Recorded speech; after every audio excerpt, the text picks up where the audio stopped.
At 10 a.m. Eastern Time this morning, the United States Navy began enforcing a blockade in the Strait of Hormuz. That is the headline. But the headline is not the real story. The real story is that when the blockade began, Chinese ships were already inside the strait, not outside waiting to test it, not approaching from a distance inside, already through the gate, already moving through the most important energy choke point on Earth, already sailing under arrangements Iran had quietly kept alive for countries it did not consider part of the war. That is the moment I want you to hold in your mind. American warships moving to enforce a blockade. Chinese ships already in the water. A narrow corridor only 33 kilometers wide. 20% of the world's oil normally moving through it. And inside that corridor, before the first American enforcement action is fully digested by the world, the outline of a much larger confrontation is already sitting there in plain view. Because the real story is not that America blockaded Iran. The real story is that America placed itself directly between China and a sea lane China had been using under Iranian protection.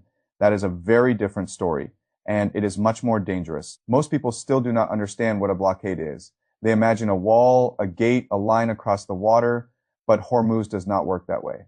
Iran did not need to physically seal every inch of the strait when it disrupted shipping earlier in the war. It made the route dangerous enough that companies pulled back on their own. Mines, missiles, threats, uncertainty. That was enough. Shipping does not need certainty to move. It needs confidence. Once confidence disappears, the effect looks almost the same as closure. America is now trying to use the same logic in reverse. Not a wall, a credible threat. The message is simple. Try to enter or leave Iranian ports through Hormuz, and there will be consequences. Inspection, interdiction, seizure, delay, escalation. That is the theory. But the theory runs into one brutal fact. Iran did not treat every country the same. That is what changes everything here for weeks. Iran had effectively shut the route to America, Israel, and Western aligned traffic, while still allowing certain countries through under its own terms. China, Russia, India, Iraq, Pakistan, countries that either supported Iran, bought Iranian oil, or stayed far enough away from direct conflict to be tolerated. So while the West was locked out, China was not cut off in the same way. China was still moving cargo, still moving energy, still deepening a relationship that had become valuable long before this war began. Then America escalated. And when America escalated, it did not simply say it was targeting Iranian ships. It said all ships entering or leaving Iranian ports could be stopped. That single shift changes the nature of the conflict, because once you say all ships, you are no longer just pressuring Iran. You are touching Chinese shipping. You are touching Chinese energy flows. You are touching Chinese prestige. And once you do that, you create a second decision maker inside the crisis. That is the framework I want to use for the rest of this story. I call it the cascade problem. A normal blockade tries to corner one state, but a blockade that collides with another major power shipping creates a second chain of choices the first state does not control. That is how local pressure becomes systemic danger. Look at it from China's position. Your ships are in the water. They are there because Iran allowed them through when others were blocked. Your trade relationship with Iran did not emerge yesterday. It was built over years. Your economy still depends on steady energy flows from a region Washington has now chosen to squeeze in a way that touches you directly. Then the United States announces that ships using Iranian arrangements may be stopped, inspected, may be seized. What do? If you do nothing, you look weak. Not just to your domestic audience, though that matters. You look weak to every government watching the larger competition between Washington and Beijing. Every state in Asia, Africa, Latin America, and the Gulf starts asking the same question if China cannot protect access to critical shipping under direct American pressure. What exactly does Chinese power mean when the stakes become real?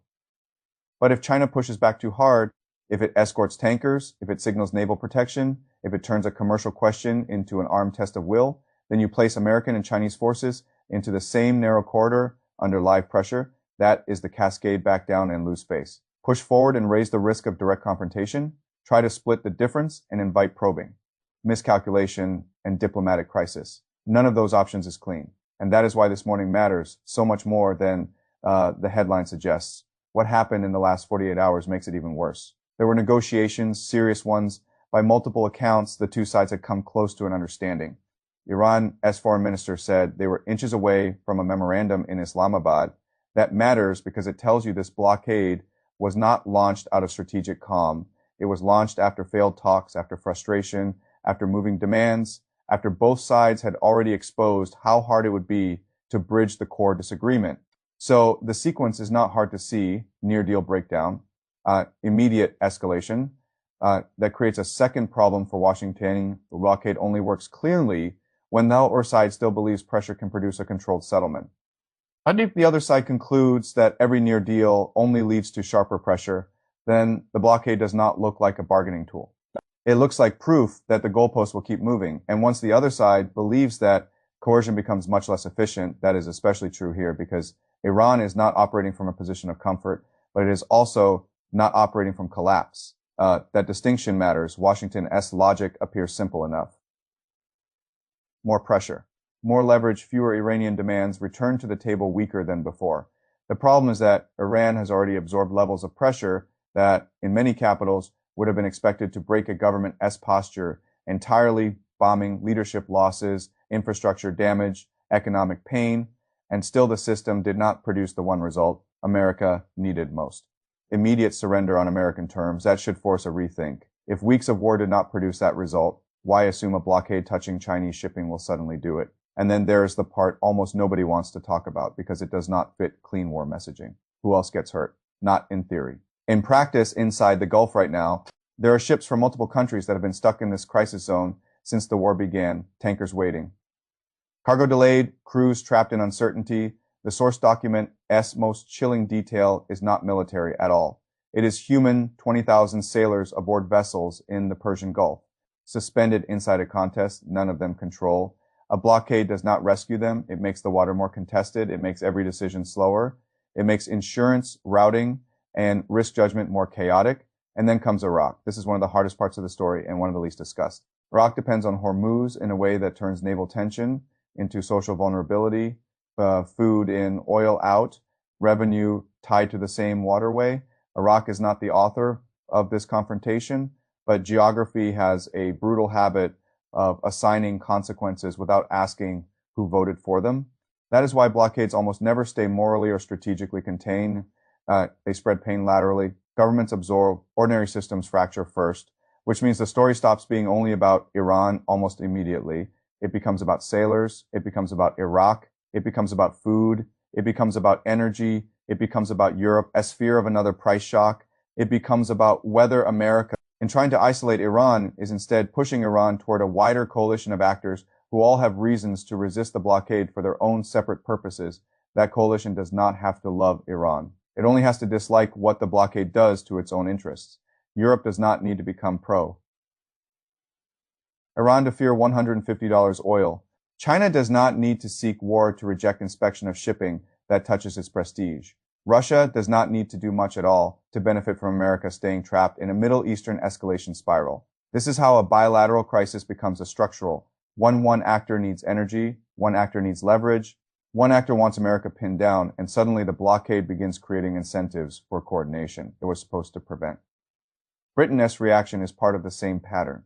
Washington would naturally want allied alignment here. That is how you make coercion look international instead of unilateral. But when even close partners hesitate, when they distance themselves from the blockade or refuse to fully join it, that signals something important. It signals that the further consequences of the move are visible even to states that are supposed to be on America's side. And that brings us back to the one country that matters most in this story, China. China has several roads in front of it now, and all of them are bad. That is the path tree hidden inside this blockade first road. China absorbs the humiliation. It lets its ships be inspected or delayed, avoids confrontation, and tells itself that preserving stability matters more than public resolve. That lowers immediate risk, but it carries a price.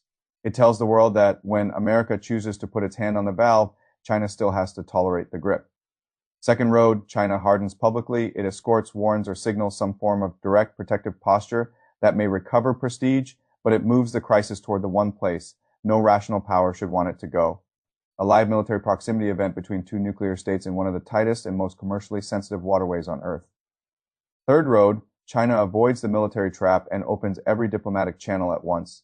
Iran, Pakistan, Russia, Europe, Gulf capitals, public warnings without military collision, pressure without a shot. This is the most likely road because it buys Beijing, the only thing it truly needs right now, leverage without contact. But even that road has price because the moment China has to mobilize diplomatically to protect shipping that was supposed to move quietly under Iranian arrangements. The crisis has already exposed something Beijing would rather keep ambiguous. It has exposed how dependent the broader strategic competition still is on maritime corridors. America can threaten faster than China can secure. And there is another detail here that should bother Washington. Chinese ships were already inside the strait. That means timing mattered, whether by design, foresight, or opportunistic positioning. The result is the same. A blockade against Iran became, from day one, a question involving Chinese shipping already in place. That is leverage. It ensures that the first enforcement story is never just about Iranian defiance. It risks becoming an incident between great powers. That alone should have slowed down any rush to escalation. Because once Chinese ships become part of the enforcement picture, every interception carries symbolic weight far beyond the cargo on board. What happens next is not difficult to imagine. Oil rises, markets wobble, shipping insurers tighten. Europe starts looking for a diplomatic off-ramp. China increases pressure without wanting war. Iran uses the blockade itself as proof that America is not looking for a stable settlement. And all of this occurs while the original diplomatic channel remains only recently broken. That is why the blockade may end up doing the opposite of what it was designed to do. Instead of isolating Iran, it could internationalize the cost of isolating Iran. Instead of demonstrating simple American leverage, it could demonstrate that American leverage now triggers broader systemic reactions faster than before. Instead of forcing a quick bend, it could create a larger, slower, messier pressure field in which every actor becomes harder to control. History is unkind to leaders who believe blockades produce obedience on command. Blockades often create suffering. They often harden positions. They often punish those outside the formal target more quickly than the target itself. And they almost always create secondary consequences that the imposing power initially underestimates. That is why I keep coming back to that opening image. Not the announcement, not the post, not the slogan, the image. American warships moving to enforce a blockade, Chinese ships already inside the strait. That is the scene. That is the documentary frame, and that frame tells you almost everything. The real story is not that America drew a harder line against Iran. The real story is that America chose a form of pressure that immediately collided with Chinese presence, regional vulnerability, and global energy dependence all at once. That is not clean leverage. That is a strategic trap with moving walls. Maybe diplomacy still pulls us back. Maybe China's answer stays political rather than military. Maybe the near deal that almost happened gets revived in a different form. But after this morning, no serious person should describe the situation as simple pressure on Iran. That is too small, too shallow, too comforting. This blockade does not just test Iran. It tests whether America can squeeze one state without forcing another great power to choose how publicly it is willing to resist. And once that question enters the water, the strait is no longer just a choke point. It becomes a stage, and stages this small are where great powers make the mistakes they spend decades regretting. That is why this morning matters. That is why the ships already inside matter, and that is why the real story is not the blockade itself. The real story is that the blockade began after the corridor was already crowded with a larger confrontation. When that happens, pressure stops being a tool. It becomes a fuse.